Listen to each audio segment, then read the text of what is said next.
¿Sabías que hay un pueblo cuyos descendientes cambiaron el curso de la humanidad y casi nadie conoce su verdadera historia? Los semitas no son solo un grupo étnico, son los arquitectos del alfabeto, los guardianes del monoteísmo y los portadores de tradiciones que dieron forma a las tres religiones más influyentes del planeta: judaísmo, cristianismo e islam. Pero su legado va mucho más allá de la religión. Son los navegantes fenicios que conectaron continentes, los sabios que rescataron el conocimiento antiguo cuando Europa estaba en la oscuridad, y los visionarios que revolucionaron la ciencia, la filosofía y la cultura moderna. Quédate hasta el final, porque descubrir quiénes son realmente los semitas es entender las raíces ocultas de nuestra propia civilización. La palabra semita evoca imágenes diferentes en diferentes personas. Para algunos, inmediatamente piensan en el pueblo judío y su historia milenaria de persecución y resistencia. Para otros, surgen imágenes de árabes beduinos cruzando el desierto en caravanas cargadas de especias y sedas. Algunos más podrían pensar en los antiguos babilonios con sus zigurats imponentes, o en los fenicios navegando por el Mediterráneo con sus barcos cargados de púrpura. Todas estas imágenes son correctas, pero ninguna cuenta la historia completa. Los semitas son todo esto y mucho más. Para entender quiénes son verdaderamente los semitas, debemos comenzar con algo que podría parecer técnico, pero que es fascinante: el lenguaje. Los semitas no se definen por el color de su piel, por su religión o incluso por su ubicación geográfica. Se definen por algo mucho más profundo y duradero. Comparten una familia de lenguas que tiene raíces comunes que se extienden miles de años hacia el pasado. Imagina el lenguaje como un árbol genealógico. En la base de este árbol está una lengua ancestral que los lingüistas llaman protosemítico, una lengua que nadie habla hoy, pero que podemos reconstruir estudiando las similitudes entre las lenguas semíticas modernas. De este tronco común brotaron ramas que se convirtieron en las lenguas que conocemos hoy. El árabe, hablado por más de 400 millones de personas, desde Marruecos hasta Irak, es la rama más extendida de este árbol. El hebreo, la lengua sagrada del judaísmo que experimentó un renacimiento extraordinario para convertirse en la lengua moderna de Israel, es otra rama importante. El amárico, hablado por decenas de millones en Etiopía, representa la rama africana de esta familia, y hay muchas otras.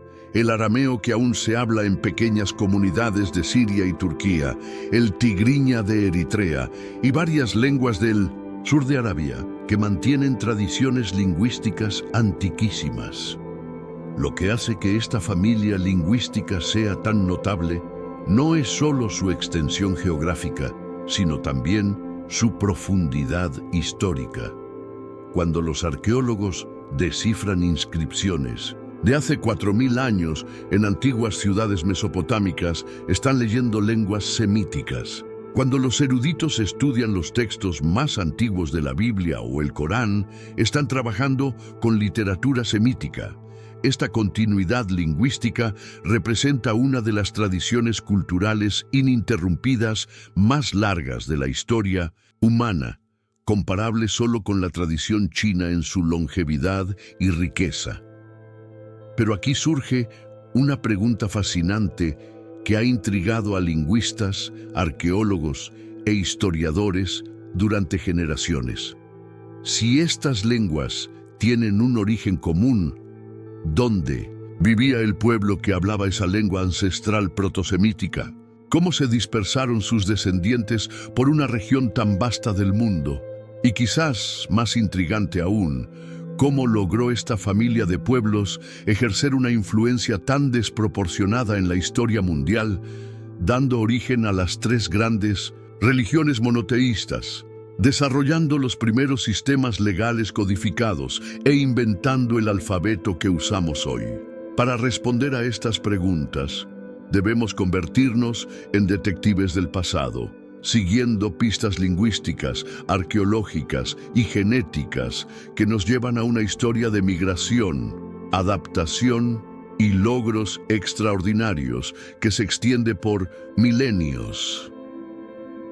Hace aproximadamente 6.000 años, en algún lugar del antiguo Oriente Medio, vivía un pueblo cuya lengua se convertiría en la madre de docenas de idiomas que hoy hablan cientos de millones de personas. Pero aquí está el misterio, que ha fascinado a los académicos durante décadas. Nadie sabe con certeza exacta dónde vivía este pueblo ancestral. Es como si los primeros semitas hubieran dejado pistas deliberadamente crípticas sobre sus orígenes, dispersando evidencias por todo el Oriente Medio como piezas de un rompecabezas gigantesco que aún estamos tratando de armar. La primera pista nos lleva a las páginas más antiguas de la literatura mundial. En el libro del Génesis, escrito hace más de 2500 años, pero preservando tradiciones orales mucho más antiguas, encontramos la historia de Sem, uno de los 3 hijos de Noé.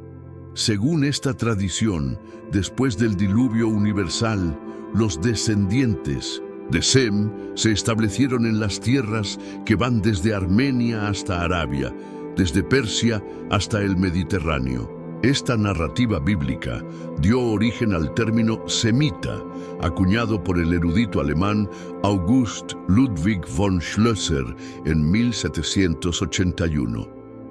Aunque los académicos modernos no toman esta genealogía bíblica de manera literal, reconocen que estas antiguas tradiciones a menudo preservan memorias colectivas de migraciones y relaciones entre pueblos que realmente ocurrieron.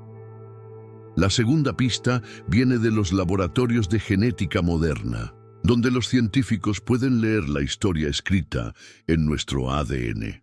Los estudios genéticos de poblaciones del Oriente Medio revelan patrones fascinantes que apoyan algunos aspectos de las tradiciones antiguas mientras desafían otros. Los análisis del cromosoma Y, que se transmite de padre a hijo, muestran que muchos pueblos semíticos comparten marcadores genéticos comunes que sugieren un origen ancestral compartido.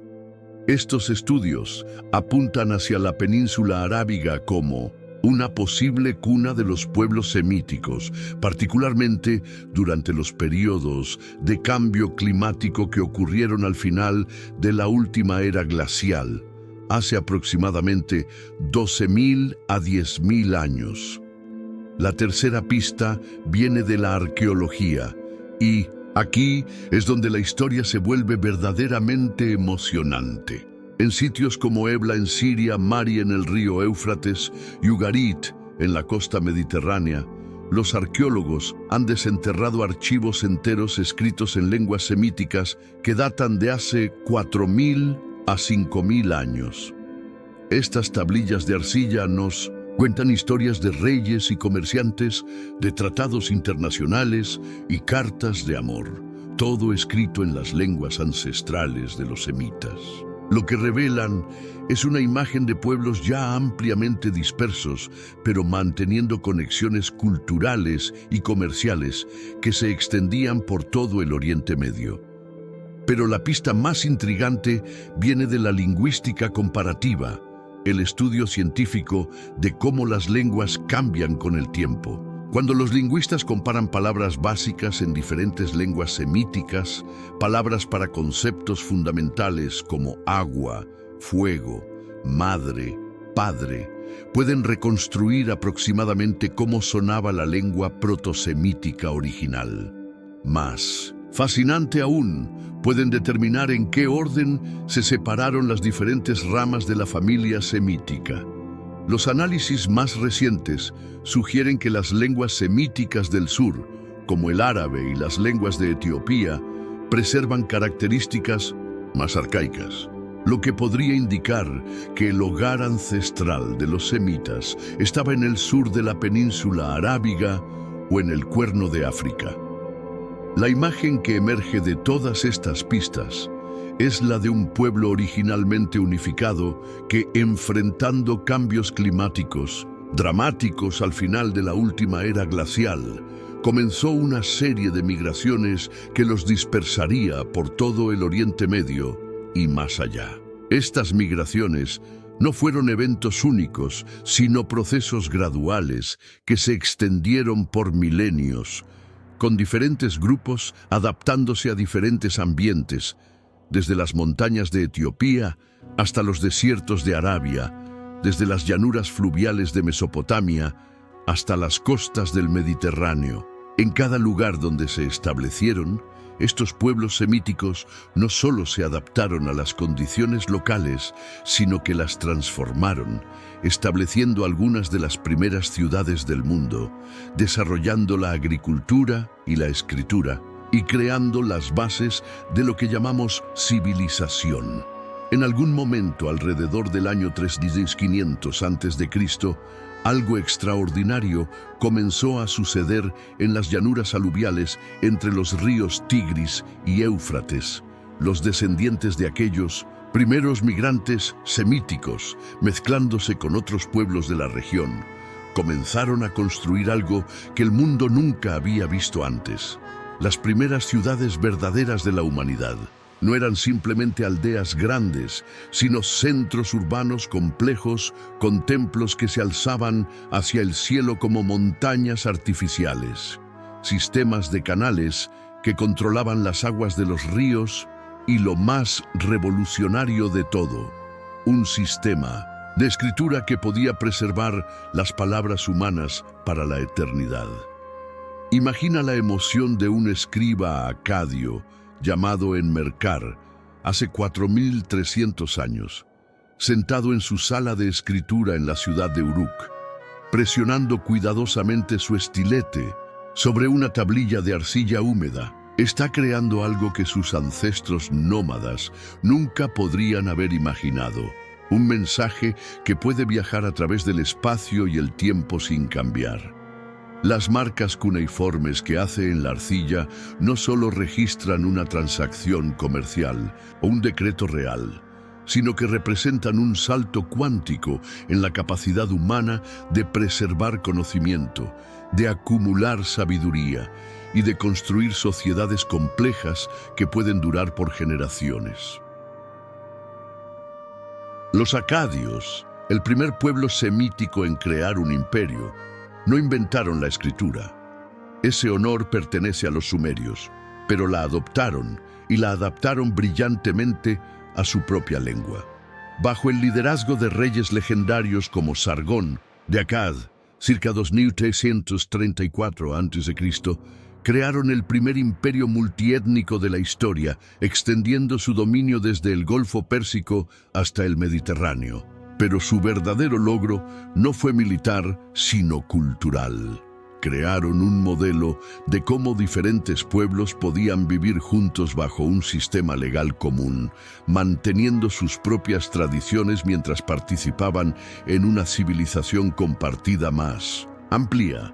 Este modelo fue refinado y perfeccionado por sus sucesores, los babilonios, quienes nos dieron uno de los documentos más importantes en la historia de la humanidad, el Código de Hammurabi. Grabado en una estela de diorita negra hace 3800 años, este código legal no solo establecía reglas para el comercio, la propiedad y la justicia, sino que articulaba por primera vez el principio de que las leyes deben ser públicas, conocidas por todos y aplicadas de manera consistente. Cuando Hammurabi proclamó que su código era para que el fuerte no oprima al débil, estaba estableciendo un ideal de justicia que todavía resuena en nuestros sistemas legales modernos.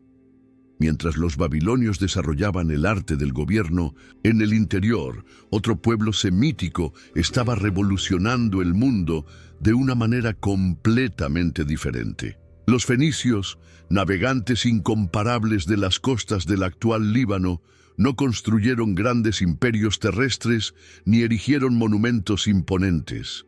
En cambio, crearon algo aún más duradero, una red comercial que conectaba todo el mundo mediterráneo y, más importante aún, el alfabeto que estás usando en este momento para leer estas palabras. Su genio no residía en la conquista, sino en la conexión, no en el dominio, sino en el intercambio.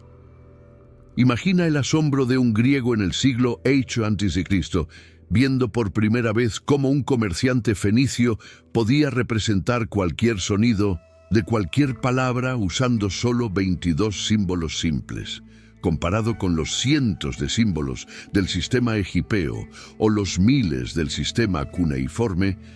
Este alfabeto fenicio era revolucionariamente simple y poderoso. Los griegos lo adoptaron inmediatamente, añadiendo símbolos para las vocales, y desde Grecia se extendió a Roma y eventualmente a todo el mundo occidental. Cada vez que escribes una letra, cada vez que lees un libro, cada vez que envías un mensaje de texto, estás usando la herencia directa de esos antiguos comerciantes semíticos que navegaban el Mediterráneo hace 3000 años. Pero quizás la contribución más profunda y duradera de estos primeros pueblos semíticos no fue en el gobierno, el comercio o incluso la escritura, sino en el reino de las ideas. Fue entre los pueblos semíticos donde primero surgió la noción revolucionaria de que podría haber un solo Dios supremo, creador y gobernante de todo el universo. Esta idea, que los académicos llaman monoteísmo ético, no solo transformaría la experiencia religiosa humana, sino que establecería las bases filosóficas para conceptos modernos de derechos humanos universales, igualdad moral y responsabilidad social. La historia de cómo esta idea emergió, se desarrolló y finalmente se extendió por todo el mundo es una de las narrativas más fascinantes en toda la historia humana, y es donde continuaremos nuestro viaje en el próximo capítulo. El año 586 a.C. marcó uno de los momentos más devastadores en la historia de cualquier pueblo. Las llamas consumían el templo de Salomón en Jerusalén, mientras las tropas babilónicas de Nabucodonosor II marchaban a través de las calles de la ciudad santa, llevando consigo a miles de judíos hacia el exilio en Babilonia. Para cualquier observador de la época, este podría haber parecido el fin de la historia del pueblo hebreo. Después de todo, ¿cuántos pueblos antiguos habían desaparecido para siempre después de ser desarraigados de sus tierras ancestrales? Pero lo que realmente estaba comenzando no era el fin, sino una transformación extraordinaria que se extendería por milenios y continentes. Imagina a una familia judía en Babilonia 50 años después de la destrucción del templo. Los abuelos aún lloran cuando recuerdan Jerusalén, pero sus nietos han aprendido a prosperar en tierras extranjeras. Han mantenido sus tradiciones adaptándolas a nuevas circunstancias y han desarrollado algo completamente nuevo: la capacidad de ser un pueblo sin un territorio específico, unidos por la fe, la ley y la memoria colectiva en lugar de fronteras geográficas. Esta innovación cultural sería tan revolucionaria como cualquier invención tecnológica, creando un modelo para la supervivencia cultural que inspiraría a innumerables grupos a lo largo de la historia. Cuando los persas conquistaron Babilonia en 539 a.C. y permitieron a los judíos regresar a Jerusalén, algo fascinante sucedió. No todos regresaron. Muchos habían echado raíces en Babilonia, establecido negocios prósperos y creado comunidades vibrantes. Esta fue la primera gran lección de la diáspora semítica. La dispersión no significaba necesariamente pérdida, sino multiplicación. Cada comunidad judía en el exilio se convirtió en un centro de preservación y desarrollo cultural. creando una red de conocimiento y tradición que se extendía por todo el mundo conocido. Pero la historia de la dispersión semítica no comenzó ni terminó con el exilio babilónico. Siglos antes, los fenicios habían establecido colonias comerciales desde España hasta el norte de África, llevando consigo no solo mercancías, sino también ideas, tecnologías y tradiciones culturales. La Gran Cartago, fundada por colonos fenicios en el siglo IX a.C., se convirtió en una potencia que rivalizaba con Roma, demostrando cómo los pueblos semíticos podían adaptarse y prosperar en contextos completamente nuevos. Cuando Aníbal cruzó los Alpes con sus elefantes para desafiar a Roma, no solo estaba luchando una guerra militar, sino demostrando la capacidad semítica de pensamiento estratégico a gran escala y adaptación cultural. La dispersión más dramática y consecuente ocurrió después del año 70 d.C., cuando las legiones romanas de Tito destruyeron el segundo templo de Jerusalén y dispersaron a la población judía por todo el Imperio Romano y más allá. Esta diáspora final llevaría a los judíos a España, donde florecerían durante siglos bajo el dominio musulmán, a Alemania, donde desarrollarían una cultura distintiva ashkenazí, a Yemen y Etiopía, donde mantendrían tradiciones antiquísimas, y eventualmente a América, donde encontrarían libertades que habían buscado durante milenios. Cada comunidad desarrolló sus propias tradiciones distintivas mientras mantenía conexiones con las demás, creando una red global de cultura y comercio que precedió a la globalización moderna por más de 1000 años. Pero si la dispersión judía fue gradual y forzada por circunstancias históricas, la expansión árabe del siglo VII fue rápida y voluntaria, impulsada por una nueva fe y una energía extraordinaria. En menos de un siglo después de la muerte del profeta Mahoma, en 632 d.C., los ejércitos árabes habían conquistado un territorio que se extendía desde España hasta la India, desde el Cáucaso hasta Nubia. Sin embargo, este no fue simplemente una conquista militar. Fue una transformación cultural que llevaría el idioma árabe, la religión islámica y las tradiciones culturales semíticas a una escala verdaderamente global. En Al-Ándalus, los árabes crearon una civilización que sería la envidia de Europa, con bibliotecas que contenían cientos de miles de libros, cuando la mayoría de las bibliotecas europeas tenían apenas cientos. En Bagdad, establecieron la Casa de la Sabiduría, donde eruditos de todas las tradiciones trabajaban juntos para preservar y expandir el conocimiento humano. Lo que hace que estas dispersiones sean tan remarcables no es solo su escala, sino su impacto duradero. Donde quiera que los pueblos semíticos se establecieron, no solo se adaptaron a las culturas locales, sino que las transformaron fundamentalmente. Los judíos de España desarrollaron una tradición filosófica y poética que influenció tanto al pensamiento cristiano como al islámico. Los árabes de Sicilia crearon síntesis únicas de cultura griega, árabe y normanda. Los comerciantes semíticos de la Ruta de la Seda facilitaron no solo el intercambio de mercancías, sino también de ideas, tecnologías y tradiciones artísticas entre Oriente y Occidente. En cada lugar donde se establecieron, los semitas se convirtieron en puentes culturales, facilitando el intercambio y la síntesis que enriquecería toda la humanidad.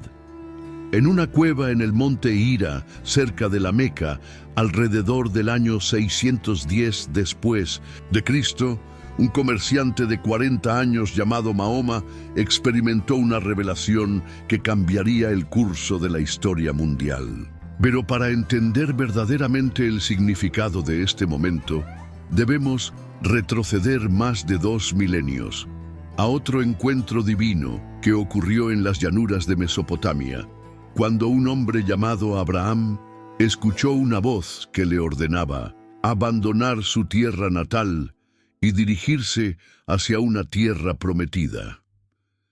Estos dos momentos, separados por más de 2000 años, están conectados por algo más profundo que la geografía o la cronología. Representan hitos en la evolución de una idea revolucionaria que transformaría la experiencia espiritual humana para siempre. Para apreciar cuán revolucionaria fue esta idea, debemos imaginar el mundo religioso en el que emergió.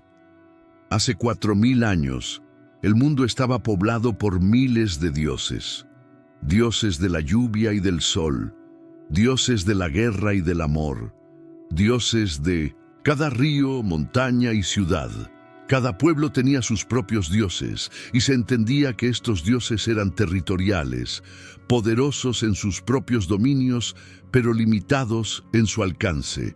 Los dioses luchaban entre sí, tenían personalidades caprichosas y requerían constantes sacrificios y rituales para mantener su favor. En este mundo politeísta complejo, la idea de que pudiera haber un solo Dios, creador y gobernante de todo el universo, era tan radical como la idea de que la Tierra era redonda en una época cuando todos creían que era plana.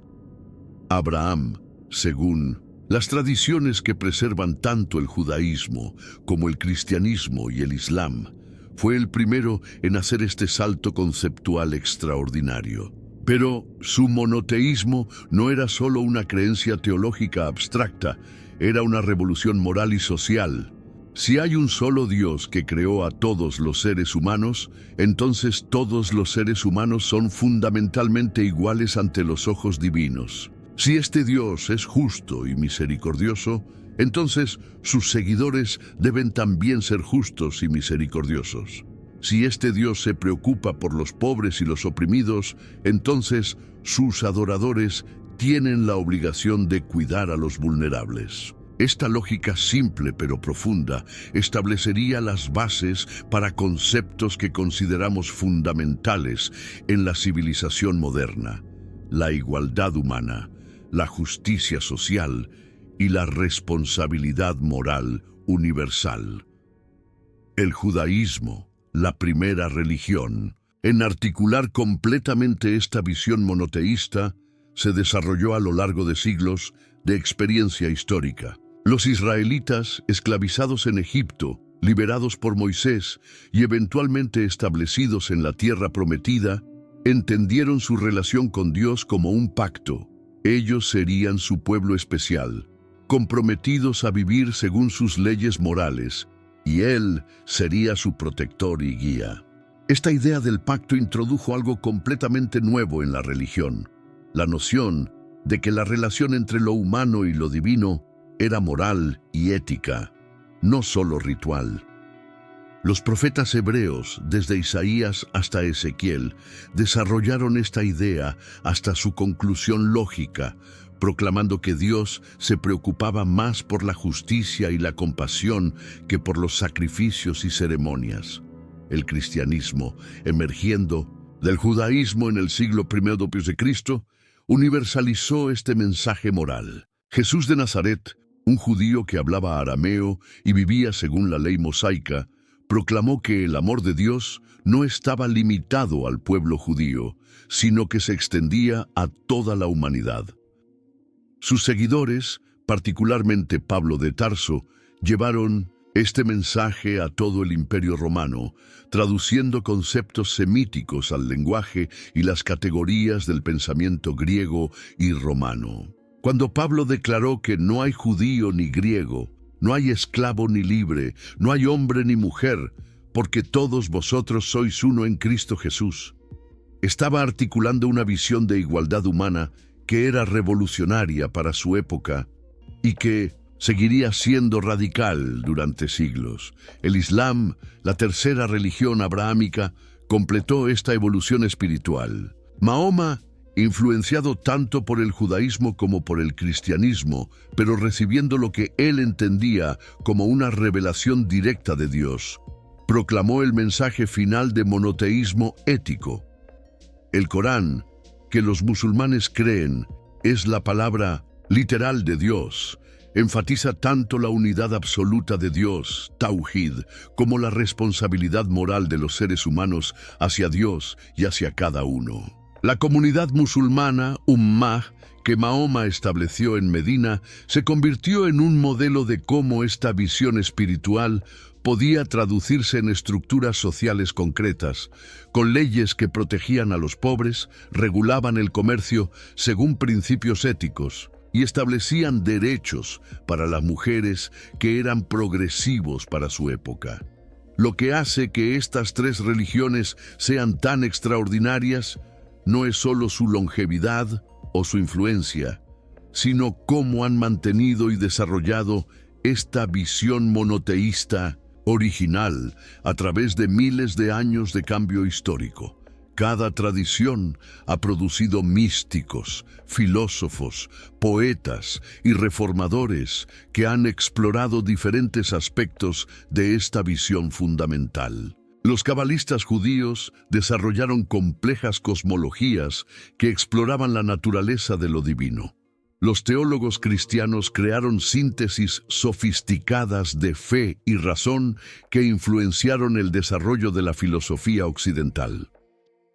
Los sufíes, musulmanes, desarrollaron prácticas espirituales que buscaban la unión directa con lo divino. A pesar de sus diferencias teológicas, estas tres tradiciones han mantenido una convicción central que sigue siendo revolucionaria: que existe una realidad espiritual suprema que da sentido y propósito a la existencia humana, y que esta realidad nos llama a vivir vidas de justicia, compasión y servicio a los demás.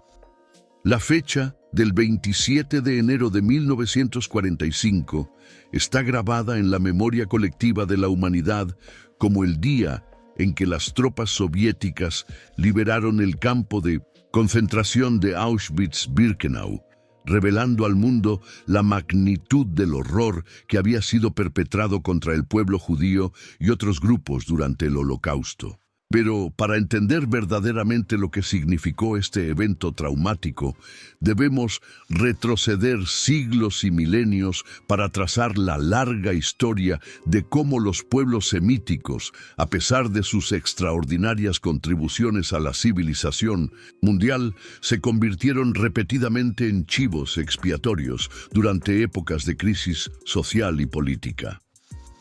El término antisemitismo fue acuñado en 1879 por el periodista alemán Wilhelm Marr, pero el fenómeno que describe es mucho más antiguo. Irónicamente, aunque el término técnicamente se refiere a la hostilidad hacia todos los pueblos semíticos, históricamente se ha aplicado casi exclusivamente a la persecución de los judíos. Esta paradoja semántica revela algo profundo sobre cómo las identidades étnicas y religiosas se han manipulado a lo largo de la historia para justificar la opresión y la violencia. Para comprender por qué esto sucedió, debemos examinar las condiciones únicas que hicieron vulnerables a los pueblos semíticos, particularmente a los judíos, a lo largo de la historia. La vulnerabilidad de los judíos en la Europa medieval y moderna no surgió de la nada, sino de una combinación tóxica de factores religiosos, económicos y sociales. Cuando el cristianismo se convirtió en la religión oficial del Imperio Romano en el siglo IV, los judíos se encontraron en una posición ambigua. Eran respetados como el pueblo del Antiguo Testamento, pero también culpados por la crucifixión de Jesús. Esta tensión teológica se complicó por restricciones legales que prohibían a los judíos poseer tierras o participar en muchos oficios, empujándolos hacia el comercio y la banca. Irónicamente, estas restricciones eventualmente se convirtieron en fuentes de resentimiento cuando algunos judíos prosperaron en estas profesiones, alimentando estereotipos que perdurarían por siglos.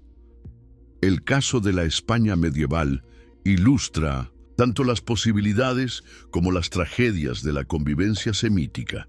Durante los siglos VIII al XV, Al-Ándalus se convirtió en un laboratorio extraordinario de coexistencia entre musulmanes, judíos y cristianos. Esta época, conocida como la Edad de Oro de la cultura judía en España, produjo figuras como Moisés Maimónides, cuyos trabajos filosóficos influyeron tanto en el pensamiento judío como en el cristiano e islámico. Poetas como Judá Halevi crearon obras maestras que combinaban temas espirituales judíos con formas poéticas árabes. Matemáticos, médicos y filósofos de los tres grupos trabajaron juntos, traduciendo y preservando el conocimiento clásico mientras creaban innovaciones que beneficiarían a toda la humanidad. Sin embargo, esta época dorada llegó a un final trágico con la reconquista cristiana. En 1492, el mismo año que Cristóbal Colón zarpó hacia América, los reyes católicos, Fernando e Isabel, expulsaron a todos los judíos de España que se negaran a convertirse al cristianismo. Esta expulsión no solo fue una tragedia humana que afectó a cientos de miles de personas, sino también un desastre cultural que privó a España de algunas de sus mentes más brillantes y redes comerciales más importantes. Los judíos sefardíes, como llegaron a ser conocidos, se dispersaron por todo el Mediterráneo y más allá, llevando consigo tradiciones culturales y lingüísticas que preservan hasta el día de hoy elementos de la España medieval. El siglo XX trajo tanto las tragedias más profundas como los triunfos más extraordinarios en la historia de los pueblos semíticos. El Holocausto representó el intento más sistemático y casi exitoso de exterminar completamente a un pueblo en la historia humana. 6 millones de judíos fueron asesinados, no por lo que habían hecho, sino simplemente por quienes eran. Esta tragedia sin precedentes forzó a la humanidad a confrontar las consecuencias últimas del prejuicio racial y religioso, llevando a la creación de nuevos marcos legales internacionales para la protección de los derechos humanos. Pero el siglo XX también vio el renacimiento extraordinario del hebreo como lengua viva y la creación del Estado de Israel, eventos que fueron tan extraordinarios como improbables. Después de casi 2000 años como lengua principalmente litúrgica y académica, el hebreo se convirtió nuevamente en la lengua cotidiana de millones de personas, un renacimiento lingüístico sin precedentes en la historia humana. Simultáneamente, el movimiento sionista logró algo que parecía imposible: recrear una patria judía en la tierra ancestral después de 2 milenios de diáspora. Sin embargo, este renacimiento también creó nuevos conflictos, particularmente con los árabes palestinos que habían vivido en la región durante siglos. El conflicto árabe-israelí se convirtió en uno de los más persistentes y complejos del mundo moderno, complicado por el hecho de que ambos lados del conflicto son pueblos semíticos con reclamos históricos legítimos sobre la misma tierra. Este conflicto ha demostrado cómo las narrativas históricas pueden ser utilizadas tanto para justificar como para perpetuar conflictos, y cómo los traumas históricos pueden ser transmitidos a través de generaciones, creando ciclos de desconfianza y violencia que parecen casi imposibles de romper.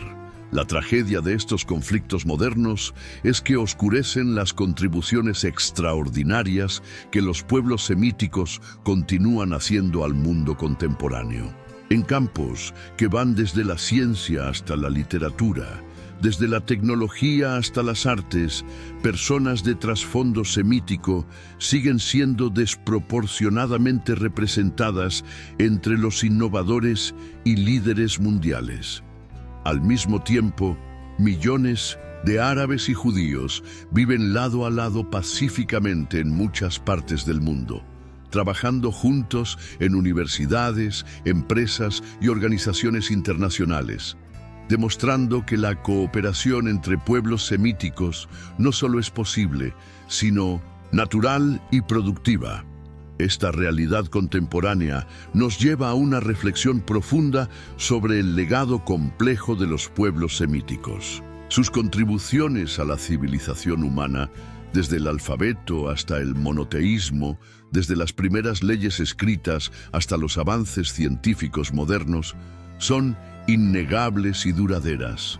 Pero su historia también nos enseña lecciones sobrias sobre los peligros del prejuicio, la importancia de la protección de las minorías y la necesidad de entender cómo los traumas históricos pueden perpetuarse a través de generaciones. Mientras avanzamos hacia el futuro, la experiencia de los pueblos semíticos nos ofrece tanto advertencias como esperanzas sobre las posibilidades y los peligros de la vida humana en un mundo cada vez más interconectado. En una pequeña escuela rural de Kenia, una niña de 8 años llamada Amara está aprendiendo a escribir las letras del alfabeto inglés. Mientras traza cuidadosamente la letra A en su cuaderno, no sabe que está reproduciendo una forma que tiene más de 3000 años de antigüedad. Una letra que comenzó su viaje en las costas del antiguo Líbano cuando los comerciantes fenicios necesitaban una manera simple de registrar sus transacciones comerciales. Esa misma tarde, a miles de kilómetros de distancia en Tel Aviv, un programador está escribiendo código en hebreo moderno, una lengua que experimentó la resurrección más extraordinaria en la historia lingüística humana. Y en Córdoba, España, un anciano toca melodías en un laúd que sus ancestros árabes trajeron desde Damasco hace 1000 años, melodías que aún conservan los modos musicales que una vez resonaron en los palacios de los califas abasíes. Estos 3 momentos, aparentemente desconectados, están unidos por hilos invisibles que se extienden a través de milenios y continentes, testimonios vivientes del poder extraordinario del legado cultural semítico para adaptarse, sobrevivir y enriquecer cada nueva sociedad que toca. Para entender verdaderamente la profundidad de este legado, debemos imaginar el mundo sin él, un mundo sin alfabeto, donde la escritura sigue siendo el privilegio de una élite de escribas especializados. Un mundo sin las grandes tradiciones literarias que nacieron en lenguas semíticas. Un mundo sin los conceptos fundamentales de justicia, compasión y responsabilidad universal que estas culturas desarrollaron y transmitieron a la humanidad. El alfabeto fenicio, del cual deriva virtualmente todos los sistemas de escritura alfabética modernos, representa quizás la democratización más importante del conocimiento en la historia humana. Antes de su invención, la escritura requería memorizar cientos o miles de símbolos diferentes, una tarea que consumía años de entrenamiento intensivo y mantenía la literacidad como privilegio de una pequeña élite social. Cuando los comerciantes fenicios desarrollaron un sistema que podía representar cualquier sonido, usando apenas 22 símbolos simples, estaban creando algo más que una herramienta comercial.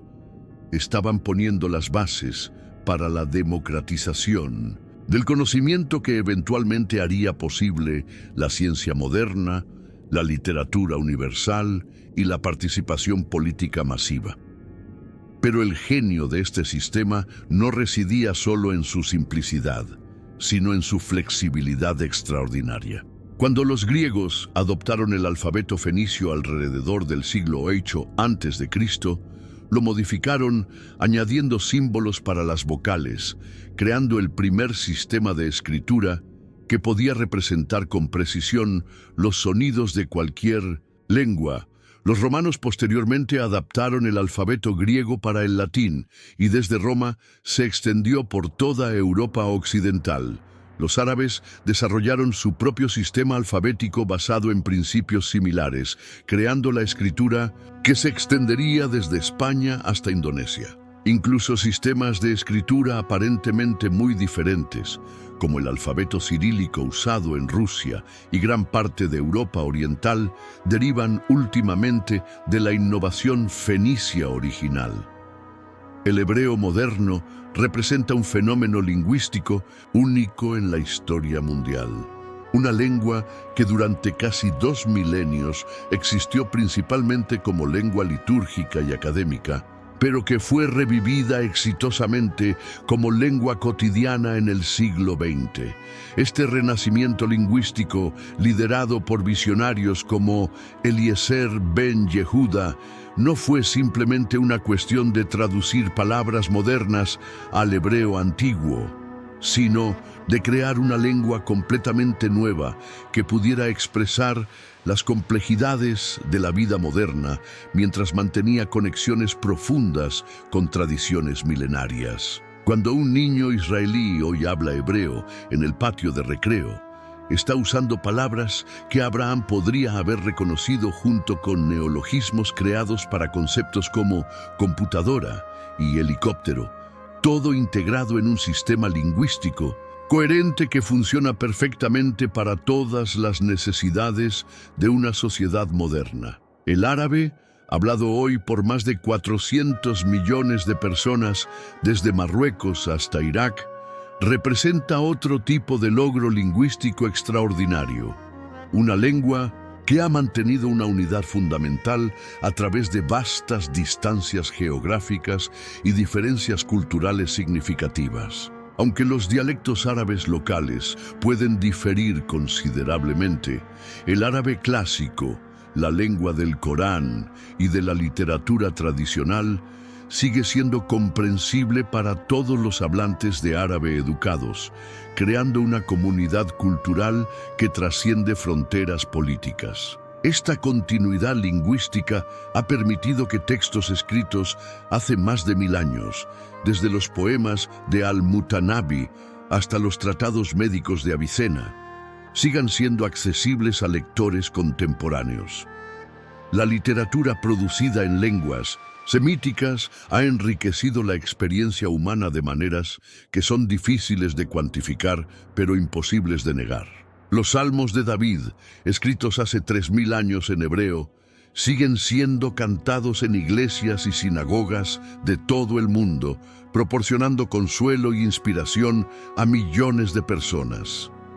La poesía árabe medieval, con sus complejas métricas y sus metáforas sofisticadas, influyó profundamente en el desarrollo de la literatura europea, especialmente durante el período de contacto cultural en España y las Cruzadas. Los proverbios arameos, preservados en el Talmud, continúan ofreciendo sabiduría práctica que resuena en culturas muy alejadas de su contexto original. Pero quizás la contribución más sutil pero penetrante del legado lingüístico semítico está en las palabras mismas que han migrado a otras lenguas. El español está lleno de palabras de origen árabe, desde algodón hasta almohada, desde alcohol hasta algoritmo, recordatorios vivientes de los 8 siglos de presencia árabe en la península ibérica. El inglés ha adoptado palabras hebreas como amén, aleluya y sabbat, que se han convertido en parte integral del vocabulario religioso y cultural. Incluso palabras aparentemente seculares como admiral, del árabe amir al-bar, comandante del mar, y magazín, del árabe maksán, almacén, llevan huellas de la influencia semítica en el desarrollo del vocabulario europeo. La música representa otra esfera donde el legado semítico ha dejado marcas indelebles en la cultura mundial. Los modos musicales desarrollados en la tradición árabe andalusí influyeron profundamente en el desarrollo de la música europea medieval y renacentista. Los instrumentos como el laúd, del árabe al-oud, y la guitarra, cuyo nombre deriva del árabe kitara, se convirtieron en fundamentales para la tradición musical occidental. La música judía, desde las melodías sinagogales hasta las tradiciones folclóricas de diferentes comunidades diáspora, ha contribuido elementos únicos a las tradiciones musicales de docenas de países, desde el klezmer de Europa Oriental hasta los ritmos sefardíes del Mediterráneo. En el ámbito de las artes visuales, las tradiciones semíticas han creado estéticas distintivas que continúan inspirando a artistas contemporáneos. La caligrafía árabe, elevada a una forma de arte suprema en la cultura islámica, ha influenciado no solo el arte musulmán, sino también movimientos artísticos modernos que aprecian la belleza de la forma abstracta. Los mosaicos y decoraciones geométricas desarrolladas en contextos islámicos han encontrado eco en el arte moderno y la arquitectura contemporánea. Incluso la prohibición de imágenes figurativas en muchos contextos islámicos ha llevado al desarrollo de tradiciones decorativas abstractas que anticiparon en siglos algunos aspectos del arte moderno occidental. La preservación de tradiciones culturales a través de milenios de dispersión y persecución representa uno de los logros más extraordinarios de los pueblos semíticos. Comunidades judías separadas por continentes y siglos han mantenido rituales, recetas, melodías y tradiciones narrativas que crean puentes vivientes con el pasado ancestral. Las comunidades árabes cristianas del Levante han preservado liturgias en arameo, la lengua que habló Jesús, manteniendo viva una tradición lingüística que de otra manera habría desaparecido.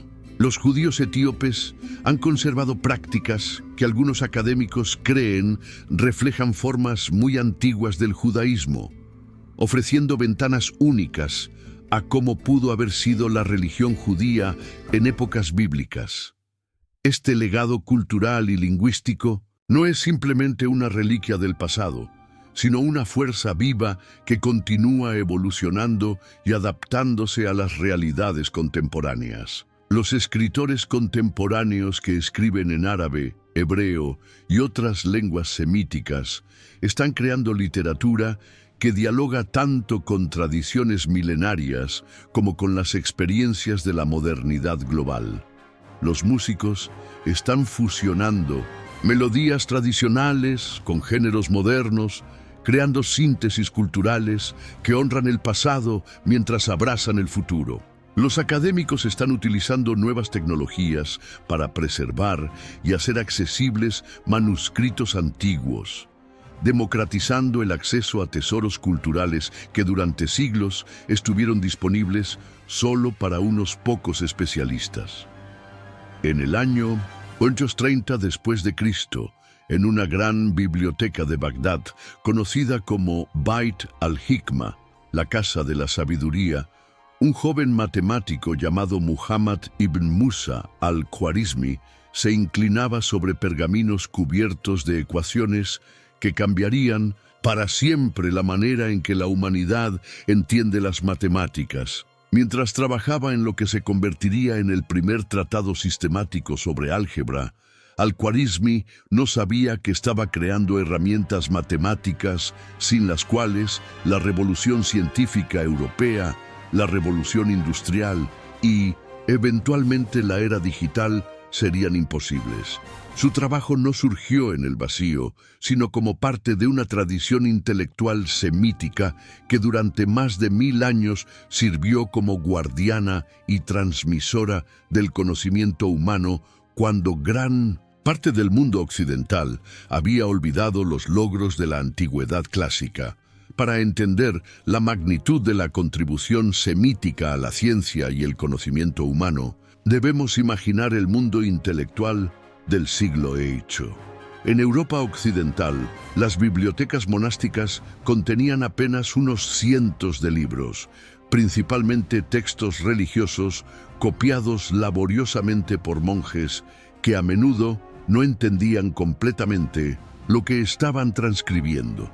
El conocimiento de los antiguos griegos, las obras de Aristóteles, Platón, Euclides, Ptolomeo, había desaparecido casi completamente del mundo cristiano occidental. Mientras tanto, en las ciudades del mundo islámico, desde Córdoba hasta Samarcanda, florecían bibliotecas que contenían cientos de miles de volúmenes, casas de traducción donde eruditos árabes, persas, judíos y cristianos trabajaban juntos para preservar, traducir y expandir todo el conocimiento disponible de la antigüedad. La Casa de la Sabiduría de Bagdad, establecida por el califa abasí Harún al-Rashid y expandida por sus sucesores, se convirtió en el centro neurálgico de esta revolución intelectual. Aquí, traductores como Hunayn ibn Ishaq, un cristiano asirio, dirigían equipos multinacionales que traducían obras griegas al árabe, a menudo trabajando a través de traducciones intermedias en siríaco o arameo.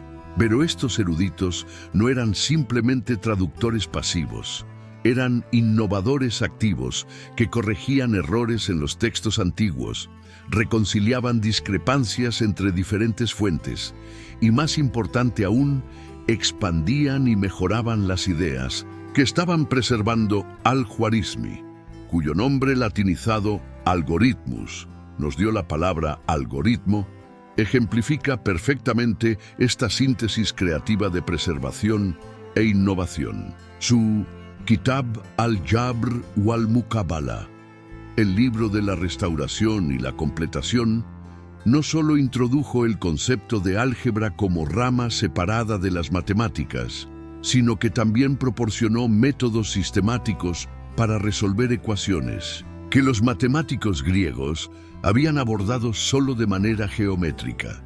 Su trabajo sobre números indo-arábigos introdujo al mundo islámico y eventualmente a Europa el sistema decimal que incluía el concepto revolucionario del cero, haciendo posibles los cálculos complejos que son fundamentales para la ciencia moderna.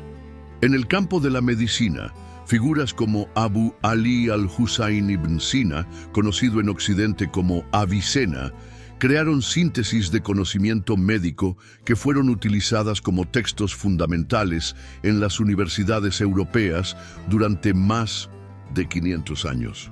Su canon de medicina, escrito en el siglo XI, no solo compilaba todo el conocimiento médico disponible de fuentes griegas, persas, indias y árabes, sino que también incluía innovaciones basadas en observación clínica cuidadosa y experimentación sistemática.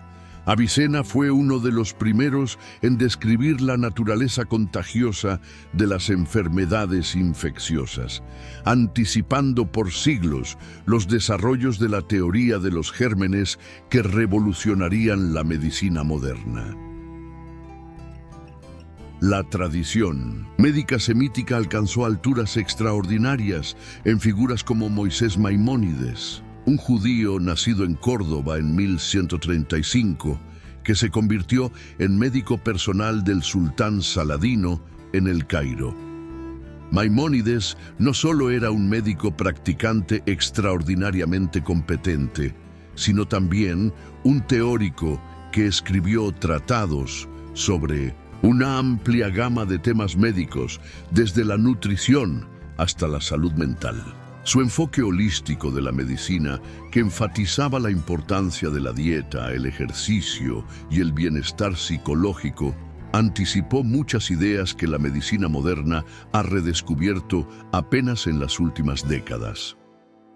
En astronomía, los eruditos árabes no solo preservaron los trabajos de Ptolomeo, sino que los corrigieron y expandieron significativamente. Al-Battani, trabajando en el siglo IX, produjo observaciones astronómicas de una precisión extraordinaria, corrigiendo varios errores importantes en los cálculos ptolemaicos y proporcionando datos que serían utilizados por Copérnico siglos más tarde en la formulación de su teoría heliocéntrica. Los astrónomos islámicos desarrollaron instrumentos sofisticados como el astrolabio, que se convirtió en la computadora portátil del mundo medieval, permitiendo a navegantes, comerciantes y académicos realizar cálculos complejos relacionados con el tiempo, la navegación y las observaciones astronómicas.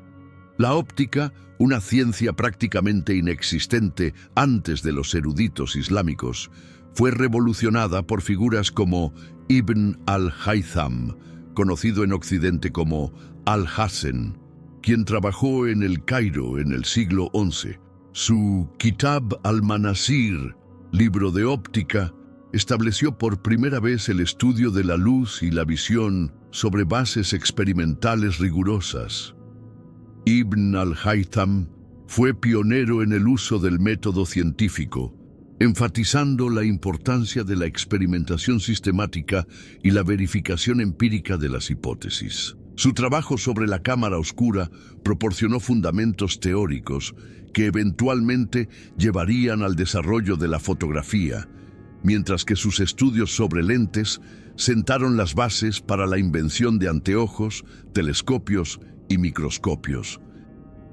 En la química, eruditos como Jabir ibn Hayyan, conocido en latín como Geber, transformaron la alquimia en una disciplina más sistemática y experimental. Aunque Jabir todavía estaba interesado en la transmutación de metales, sus métodos experimentales rigurosos y su clasificación sistemática de sustancias químicas establecieron fundamentos importantes para el desarrollo posterior de la química como ciencia. Sus descripciones de procesos como la destilación, la purificación y la cristalización fueron tan precisas que los químicos europeos del Renacimiento pudieron replicarlos exitosamente siglos más tarde. La tradición filosófica semítica, ejemplificada por figuras como Al-Kindi, Al-Farabi, Avicena y Averroes, Ibn Rushd, no solo preservó las obras de Aristóteles y otros filósofos griegos, sino que también desarrolló síntesis sofisticadas que intentaban reconciliar la filosofía griega con las enseñanzas religiosas monoteístas. Estos filósofos musulmanes y judíos crearon marcos conceptuales que influenciarían profundamente el desarrollo de la filosofía cristiana medieval, particularmente a través de la obra de Tomás de Aquino, quien se basó extensivamente en traducciones latinas de comentarios árabes sobre Aristóteles. La educación sistemática también fue revolucionada por instituciones semíticas. La Universidad Al-Azhar en el Cairo, fundada en 970, e instituciones similares en Córdoba, Fez y otras ciudades musulmanas, establecieron modelos de educación superior que influenciarían el desarrollo de las universidades europeas medievales. Estas instituciones no solo enseñaban teología, sino también matemáticas, medicina, astronomía, filosofía y otras ciencias, creando una tradición de educación integral que valoraba tanto el conocimiento religioso como el secular. Quizás lo más notable de esta tradición intelectual semítica fue su carácter internacional y multicultural. Las bibliotecas y centros de aprendizaje del mundo islámico atraían eruditos de todas las tradiciones religiosas y éticas. Cristianos siríacos trabajaban junto a musulmanes árabes y judíos en proyectos de traducción. Médicos judíos como Maimónides servían a gobernantes musulmanes. Filósofos cristianos como Ibn Sina de Bagdad colaboraban con colegas musulmanes en debates intelectuales. Esta atmósfera de tolerancia intelectual y colaboración intercultural creó condiciones únicas para el florecimiento del conocimiento y la innovación.